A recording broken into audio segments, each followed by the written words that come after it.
ബിനിൽ, വളരെ ശക്തമായ വാദമുഖങ്ങൾ ഇക്കാര്യത്തിൽ ഉന്നയിക്കാൻ പോലീസ് തയ്യാറെടുക്കാൻ APPയുമായി കൂടിക്കാഴ്ച നടത്തിയിരുന്നു. അപ്പോൾ എന്തൊക്കെയായിരിക്കും ആവശ്യപ്പെടുക കോടതിയിൽ? ജാമ്യം കിട്ടാനുള്ള സാധ്യത നമുക്കിപ്പോൾ എത്രമാത്രമെന്ന് അനുമാനിക്കാം?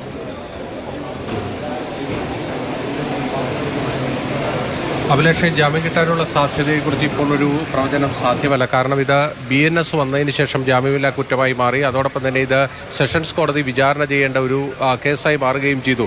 അതാണ് ഈ ബോബി ചെമ്മണ്ണൂരിന് ഏറ്റവും കൂടുതൽ തലവേദന ഈ കേസിൽ ഉണ്ടാക്കിയിരിക്കുന്നത്. മുൻപ് IPC ആയിരുന്നുവെങ്കിൽ ഇത് മജിസ്ട്രേറ്റ് കോടതിയിൽ വിചാരണ ചെയ്യുന്ന ജാമ്യം ലഭിക്കുന്ന കുറ്റം മാത്രമായിരുന്നു.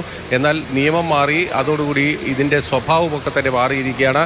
എന്തായാലും ബോബി ചെമ്മണ്ണൂരിനെ പോലീസ് കസ്റ്റഡിയിലേക്ക് ആവശ്യപ്പെടുന്നില്ല. കാരണം ഈ കേസുമായി ബന്ധപ്പെട്ട് ഇനി കൂടുതൽ ചോദ്യം ചെയ്യേണ്ടതിൻ്റെ ആവശ്യമില്ല എന്നതാണ് പോലീസ് വ്യക്തമാക്കുന്നത്. പക്ഷേ ജുഡീഷ്യൽ കസ്റ്റഡിയിൽ റിമാൻഡ് ചെയ്യണം, ജാമ്യം നൽകരുത് എന്നതാണ് പോലീസിൻ്റെ ആവശ്യം. സ്വാഭാവികമായും അത് അവർ ആ റിമാൻഡ് റിപ്പോർട്ട് കോടതിയിൽ ഹാജരാക്കും.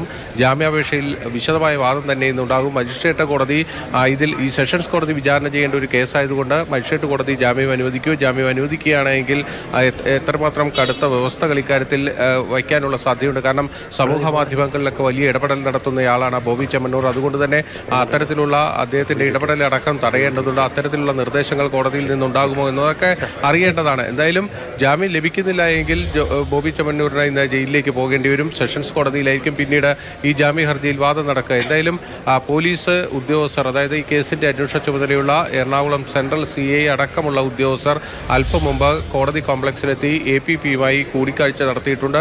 അവരെ സംബന്ധിച്ചിടത്തോളം ഇതിൻ്റെ ജാമ്യം നിഷേധിക്കുന്നതിന് അവർക്ക് ചില വാദങ്ങൾ മുന്നോട്ട് വയ്ക്കാനുണ്ട്. പ്രത്യേകിച്ച് ഹൈക്കോടതിയുടെ കഴിഞ്ഞ ദിവസത്തെ ഉത്തരവടക്കം അതിന് അവരെ സഹായിക്കുന്നതാണ്. കാരണം ഒരു സ്ത്രീയുടെ ശരീര ഘടന സംബന്ധിച്ച അശ്ലീല സ്വഭാവത്തോടുകൂടിയുള്ള കമൻറ്റുകൾ അത് ലൈംഗിക അതിക്രമത്തിൻ്റെ പരിധിയിൽ വരുമെന്നാണ് ഹൈക്കോടതി കഴിഞ്ഞ ദിവസം ഒരു കേസിൽ വ്യക്തമാക്കിയിരിക്കുന്നത്. ഉത്തരവായി തന്നെ അത് ഇറക്കുകയും ചെയ്തിട്ടുണ്ട് കോടതി. അതുകൊണ്ട് തന്നെ ആ ഉത്തരവടക്കം കോടതിയുടെ മുന്നിലേക്ക് പോലീസ് എത്തിക്കാനുള്ള സാധ്യതയും നിലനിൽക്കുന്നു.